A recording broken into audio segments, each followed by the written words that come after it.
Olá, tudo bem? Sou o professor Celso Panhan e vamos falar hoje a respeito do realismo em Portugal nesta videoaula. Vamos lá, então. Bom, como introdução, é importante dizer que o realismo em Portugal teve início a partir de três acontecimentos. Três, né? O primeiro, o segundo e o terceiro, não é isso? Então, o primeiro está aqui, olha aí, ó, a questão Coimbra, em 1865, as conferências democráticas no Hotel Cassino, em 1871, e a publicação do livro do Eça de Queiroz, O Crime do Padre Amaro. Então vamos conversar um pouquinho sobre cada uma delas, se bem que eu tenho uma outra videoaula em que eu explico com mais detalhes, né? Depois eu vou deixar o link aí para que você possa assistir também. Primeiramente, a questão Coimbra foi um acontecimento que envolveu jovens escritores, particularmente o Antero de Quental, sobre o qual vamos falar nesta videoaula, e o poeta Antônio Feliciano de Castilho, um poeta romântico. O Antônio representava então o romantismo e o Antero de Quental, o que viria a ser depois o realismo. Houve um embate entre eles, e esse embate literário ficou conhecido como a questão Coimbra. Então, na outra videoaula, eu esclareço mais. E as conferências no Hotel Cassino, esses jovens, né, escritores, né, em 1865, já estavam formados, já estavam aí seguindo a sua vida profissional e resolveram organizar conferências democráticas para discutir Portugal. Afinal de contas, Portugal era um país atrasado em relação ao restante da Europa, ainda tinha uma monarquia, né, a República só viria a acontecer em 1910. Então, eles organizaram essas conferências para discutir a arte, a literatura, o realismo, o socialismo, a república. No entanto, elas foram proibidas, né, no terceiro dia, porque era segunda, terça, quarta, quinta e sexta. Na quarta-feira baixou polícia lá, porque o governo achou que eles queriam dar um golpe de Estado, né? Então o rei falou assim: não vai ter golpe, né? Falou desse jeito. E aí mandou tudo para cadeia, né? Não ficaram presos, não, ficaram, foi só um dia ali e pronto. Mas anos depois, em 1875, então foi publicado este livro. A gente vai tratar sobre o Eça de Queiroz depois também, depois que esta videoaula. Né? Então estão aqui três poetas importantes, o próprio Eça de Queiroz, aqui o Antero de Quental e aqui o Cesário Verde. São os únicos escritores realistas em Portugal? Claro que não.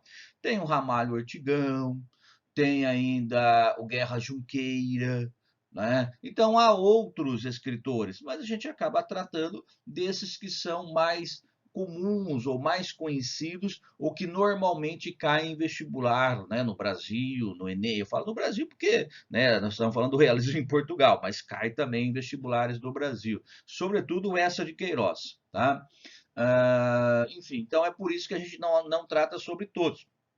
Mas é óbvio, se você quiser se aprofundar, né, há vários outros escritores realistas em Portugal, né? Muito bem. Bom, então vamos falar um pouquinho sobre cada um dos três, começando pelo Antero de Quental. Nasceu em Ponta Delgada, na ilha de São Miguel, no Açores. Ele não nasceu no continente, nasceu numa ilha, mas era cidadão português. No outono de 1856, se matriculou na Universidade de Coimbra, onde se deu a polêmica lá da questão Coimbra, né? A treta, não tinha Twitter na época, mas já tinha treta, né? Onde estudou direito, manifestando seus primeiros ideais socialistas. Veja, só para a gente poder esclarecer. O romantismo é a expressão da visão burguesa, aquela que nasceu com a Revolução Francesa, enfim, com os movimentos revolucionários, tanto industrial quanto a Revolução na França, pregando a liberdade, a igualdade e a fraternidade. Porém, né, a liberdade não foi para todos, nem todos eram iguais, né, perante a lei, economicamente falando também. Então é daí que surgiram as críticas, que por sua vez vão ser a base dos ideais socialistas. Então o realismo é, de certa forma, uma expressão dos ideais socialistas, quer dizer, a revolução dentro da revolução burguesa. O que vai acontecer mais tarde, né, em 1917, com a Revolução Russa. Antes disso, houve a Comuna de Paris, em 1848, que foi uma primeira tentativa, né, de derrubar o governo francês e implantar o socialismo, mas também não rolou, né? Enfim. Então, mas de qualquer forma, o fato que sem entrar no mérito aqui do socialismo, se é bom ou se é ruim, o fato é que essas ideias colaboraram para as mudanças que viriam a acontecer no plano econômico, no plano político, mas também no plano literário, que nos interessa mais de perto aqui. Tá bem? Então, o realismo, de certa forma, é a expressão dos ideais socialistas. De certa forma, porque o realismo é mais do que isso também, tá? Porque tem os aspectos estéticos, né? Enfim, o literário, somente dito. Aqui, inclusive, eu dei destaque para esse, né, livro aqui, ó, Antologia de Textos da Questão Coimbra, porque um escreveu um negócio, outro escreveu outro escreveu outro, então é uma série de textos. 4 anos depois, né, ele publicou Odes Modernas, que é um livro de poesia, influenciado pelo experimentalismo socialista de Proudhon, né? Então, um sociólogo francês, que também vai inspirar lá o Marx, né, de certo modo, né? O Marx vai romper com ele, mas no primeiro momento inspira. O Proudhon ficou conhecido como o sociólogo do socialismo utópico. Há uma diferença grande, né? O sociólogo é quem estuda a sociedade, tá? Não vamos confundir. Socialismo, então, é uma corrente de pensamento, tá bom? Apesar do termo ser meio parecido, mas são coisas diferentes. O fato é que, né, o Antero de Quental vai se inspirar, então, no Proudhon. Durante esse... Proudhon gostou, né, que é o francês, né? Durante esse ano, um conflito, né, que é 1865, então a própria questão Coimbra, iria desenvolver-se entre os poetas tradicionalistas, os românticos, e o grupo de estudantes de Coimbra, particularmente o Ramalho Ortigão, o Antero de Quental. O Eça de Queiroz estava meio que envolvido, mas ele era assim, envolvido em Coimbra, estudava já em Coimbra também, mas ele não se envolveu diretamente na questão Coimbra, quer dizer, não escreveu nada sobre o tema, mas é claro que se tornou amigo do Antero de Quental, né, e participou do grupo. Para Antero de Quental, a poesia deveria ser a voz da revolução. Olha aí, ó, uma mudança, né? Esses escritores eram essencialmente ateus, né? Quer dizer, eles não acreditavam em Deus, não acreditavam na monarquia, queriam mudanças em Portugal, fosse pela via republicana, fosse pela via socialista. Né? Então, a literatura deveria estar a serviço dessa causa. Então, isso é refletido na sua produção poética doutrinária, quer dizer, doutrinar, né? Explicar, olha, faça isso, faça aquilo, pode isso, pode aquilo, né? Com força e altivez. A partir de 1865, então, os textos do Antero de Quental conectam a superação dos aspectos musicais e poéticos ao progresso científico. Olha aí, ó. Então, é o cientificismo presente na literatura do Antero de Quental. Né? O cientificismo, que também está explicado numa outra videoaula sobre realismo e naturalismo, mas, de qualquer modo, trazer os ideais científicos para dentro da literatura, para que a literatura não seja apenas a expressão sentimental, como queriam os românticos. Então, a ideia é que a literatura estivesse a serviço de uma causa, mas com base na ciência, pelo menos a ciência da época, com base na razão, na racionalidade. Né? Continuando, também um pouquinho mais sobre a vida dele, teve uma passagem rápida pelos Estados Unidos, regressou a Lisboa em 1868 e formou um cenáculo, esse cenáculo que vai ser responsável pelas conferências democráticas do Cassino, junto com essa de Queiroz, o Guerra Junqueiro, o Ramalho Ortigão. Então, um grupo de intelectuais anarquistas contra muitas das convenções políticas, sociais e intelectuais do dia, né? Ou seja, do dia, daquele momento ali, tá? Também não vamos aqui explicar anarquismo, porque não é esse o objetivo da videoaula, mas o anarquismo seria um momento pós, né, Revolução Comunista, né, enfim. Então é quando se terminam os governos, né, não há governo. Anarquismo significa isso, sem governo. Depois passou a ser sinônimo de bagunça. Você fala, quem que fez essa anarquia aqui? Né? Então, também tem essa ideia. Tá? Mas anarquismo mesmo é um movimento que procurava romper, né? Acabar com o governo. Não tem governo, não tem presidente, não tem rei, não tem nada, né? Cada um que se vira aí e tal. Não, é lógico que é mais do que isso, tá? Como eu disse, não vamos entrar no mérito, né? Só chamar atenção. Aqui são os escritores, olha aí, o Essa de Queiroz, o Oliveira Martins, Antero de Quental, Ramalho Ortigão, Guerra Junqueira. Esse grupo é o que formou o Cenáculo. E depois, como eles não obtiveram sucesso, quer dizer, eles não conseguiram nem fazer a Revolução Republicana, né? A República só viria em 1910, todos eles já estavam mortos quando isso aconteceu, e nem a Revolução Socialista. Então, o grupo deles ficou conhecido como os vencidos da vida, quer dizer, eles não venceram, mas foram vencidos em seus ideais revolucionários. Literariamente falando, são importantes, mas do ponto de vista revolucionário, realmente não obtiveram sucesso. Como diria o outro, não lograram êxito. Olha aí, ó, um poeminha do Antero de Quental, Voz do Outono. Ouve tu, meu cansado coração, o que diz a voz da natureza. Olha aí, ó, o mundo natural, científico. Mais te valera nu e sem defesa ter nascido em aspérrima solidão, quer dizer, fora dessa sociedade, né, opressora. Ter gemido ainda infante, quer dizer, ainda criança, sobre o chão friel e cruel da mais cruel defesa do que embalar-te a fada da beleza, ó, a fada sensata aí, né? Como embalou no berço da ilusão. Quer dizer, seria melhor você não ter se iludido na vida, né? Seria melhor você ter, né, ter ficado do lado da natureza e não do lado, né, digamos assim, dos ideais, né? Muitas vezes, né, que a gente é levado a ter. Mais valer a tua alma visionária, aquela que viu no futuro, silenciosa e triste ter passado por entre o mundo hostil e a turba vária, sem ver uma só flor das mil que amaste, com ódio, raiva e dor que ter sonhado os sonhos ideais que tu sonhaste. Então, quer dizer, é a natureza, é a racionalidade chamando a atenção do eu lírico para o sonho. Fala assim, acorda, meu filho, não fica sonhando, não. A vida é mais do que ficar sonhando, ficar delirando, idealizando. Né? Então, existe uma vida ideal, a vida romântica, e existe uma vida real. Então, o realismo. Tá? É mais ou menos isso que diz aí o poema.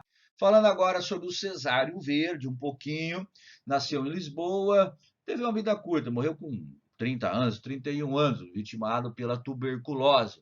Deixou poemas esparsos, ele não publicou nenhum poema, nenhum livro de poema, melhor falando, mas o amigo dele, o Pinto, né, o Silva Pinto, reuniu os poemas e ficou pensando num título, pensou e falou: agora eu vou dar o nome ao título, vai ser o Livro do Cesário Verde. Né? É o título, né? Não ficou bom? Olha aí, ó, o livro de Cesário Verde. Aqui é o Pinto, ó, Silva Pinto.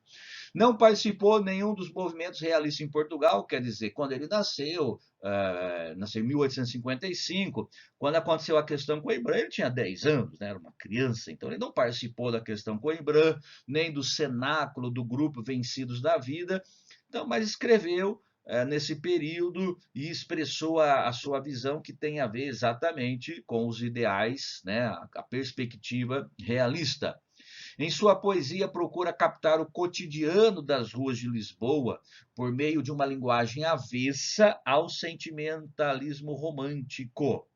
Eu não trouxe aqui, mas ele tem um poema chamado A Vaidosa, em que ele descreve uma mulher sem ser romântico, descreve de modo mais realista. Aqui, né, ao fundo, nós temos uma cena de Lisboa. Então, o Cesário Verde queria, com a poesia, fotografar, né, entre aspas, né, as ruas de Lisboa. Então, sem o espírito combativo dos poetas influenciado pelas ideias socialistas, Cesário Verde registrou cenas da cidade sem idealismos, para falar sobre operários e mesmo sobre produtos do dia a dia.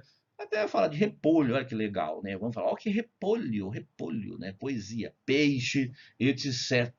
Então ele vai falar de muitas coisas, né? Que ele via nas ruas de Portugal. Tem um poema longo, aqui eu coloquei só 3 estrofes, num bairro moderno, em que ele faz exatamente isso, né? Um outro poema, Sentimentos do Ocidental, vale a pena aí a leitura. São poemas longos, né? Não teria como a gente ficar lendo aqui, porque a aula ficaria muito longa. Subitamente, que visão de artista, se eu transformasse os simples vegetais, à luz do sol, o intenso colorista, num ser humano que se mova e exista, cheia de belas proporções carnais. Entendeu o que ele falou? Ele diz assim: imagine eu pegar um vegetal e transformar num ser humano. Então, né, uma personificação do vegetal.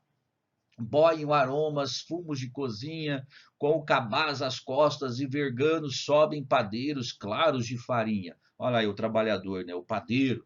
E às portas uma ou outra campainha, né? Troca frenética de vez em quando. E eu recompunha por anatomia um novo corpo orgânico, aos bocados, achava os tons e as formas, descobria uma cabeça numa melancia e nos repolhos seios injetados. Então, a personificação ali das frutas, né, dos legumes, vegetais, etc. É só um trecho do poema, ele continua. E aí, para a gente finalizar a aula, né, a videoaula, vamos falar um pouquinho sobre o Eça de Queiroz, que nasceu em Póvoa de Varzim, né, em 1845. Então, em 65, quando aconteceu a questão Coimbra, ele já tinha 20 anos. Matriculou-se lá para estudar Direito em 1861, onde travou contato com Antero de Quental. Ficaram amiguinhos, né? Amiguinhos, amiguinhos. Sua primeira publicação foi Prosas Bárbaras, na Gazeta de Portugal, em 1866.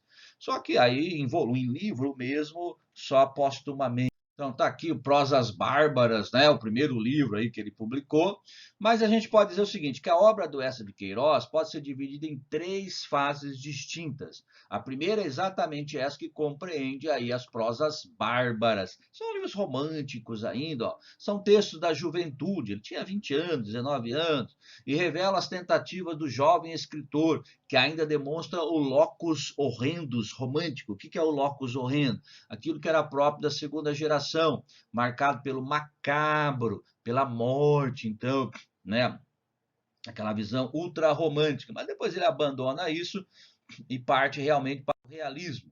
Então, aí a segunda fase, que é a mais importante dele, é iniciada exatamente com a publicação do Crime do Padre Amaro, de 1875, considerada a primeira obra realista portuguesa.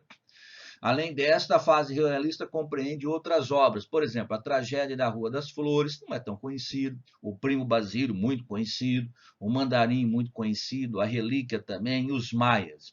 Mas os 3 grandes livros dele são exatamente, né, o Crime do Padre Amaro, o Primo Basílio e os Maias. Por quê? Porque eles constituem uma trilogia batizada pelo escritor como cenas portuguesas. Como Cesário Verde quis captar a cidade de Lisboa, os transeuntes, os operários, o Eça de Queiroz quis captar Lisboa como um todo, Portugal como um todo, nas suas classes sociais, sobretudo a da elite, que era a aristocracia, para Portugal ainda era uma monarquia, a burguesia e também, né, a igreja. Então a trilogia funciona como um quadro da sociedade lusitana em toda a sua multiplicidade. O Crime do Padre Amaro, por exemplo, denuncia a corrupção do clero português através do caso amoroso entre o Padre Amaro e a inocente Amélia. Então eles têm um relacionamento. O Primo Basílio faz crítica à burguesia de Lisboa, seu falso moralismo e seus vícios. Então, é a história, né, da moça lá, Luísa, que se relaciona com o primo Basílio, mesmo sendo casada. Então, uma história de um triângulo amoroso, mas isso serve para o Eça de Queiroz traçar um perfil, né, da média burguesia lisboeta. E os maias, que é voltada para a elite, né? Então a aristocracia principalmente, em toda a sua diversidade, desde a burguesia até a aristocracia, identificando-se com os preceitos de uma vida arrebatadamente romântica e irracional. Você vai falar, mas não é realismo? É, mas há atitudes românticas. Os maias, uma narrativa pesada, porque acaba narrando a história de um incesto, né? Um incesto. Sem querer, mas ele acontece. Então vale a pena aí você ler um pouquinho, né, mais sobre os maias. E, finalmente, a terceira fase é marcada pelo abandono dos ideais realistas. Então, Eça de Queiroz passou por uma transformação pessoal e resolveu resgatar as origens de Portugal. Então, o Eça de Queiroz começou romântico e terminou romântico realista, porque ele faz aquilo que os românticos fizeram, ele vai resgatar a cultura portuguesa e vai valorizar a cultura portuguesa, só que sob um olhar realista, não idealista. Então, no outro sentido, passa a revelar profundo apreço pelo nacionalismo, como aconteceu com o romantismo, e pela política colonialista, ao mesmo tempo em que demonstra apreço pela vida simples e pura do campo, dentro de uma perspectiva, inclusive, arcade. Por isso é conhecida como a fase nacionalista ou social nacionalista. O livro mais famoso dele nessa fase é A Cidade e as Serras, muitas vezes cai em vestibular, é leitura obrigatória, já foi da FUVEST, da Unicamp, enfim, de vários outros vestibulares famosos. Então, compreende principalmente 3 obras: A Correspondência de Fradique Mendes, A Ilustre Casa de Ramires e A Própria Cidade e as Serras. Não vou falar sobre os 3 livros, né, porque a videoaula já está um pouco longa, mas é assim: A Cidade de Acesso conta a história do Jacinto, né, é o nome dele, né, Jacinto, que morava em Paris, por isso está aqui a Torre Eiffel, né, aqui na capa do livro. E ele tinha todo o conforto que o dinheiro podia comprar na época, mas não era feliz. Ele vai descobrir a felicidade quando ele volta para Portugal e vai morar numa quinta que ele tinha, ou seja, um sítio, né, uma chácara. Tá? Então, ele redescobre perdão, a felicidade quando ele volta para o campo, para as serras, e abandona a cidade grande. Ok? Então, isso é o realismo em Portugal. É claro que é um painel, né? Não dá tempo de a gente aprofundar muito, mas é importante para que você, pelo menos, tenha uma compreensão geral. E depois é o caso, né, de aprofundar um pouquinho. Ok? Então é isto. Grande abraço, até a próxima.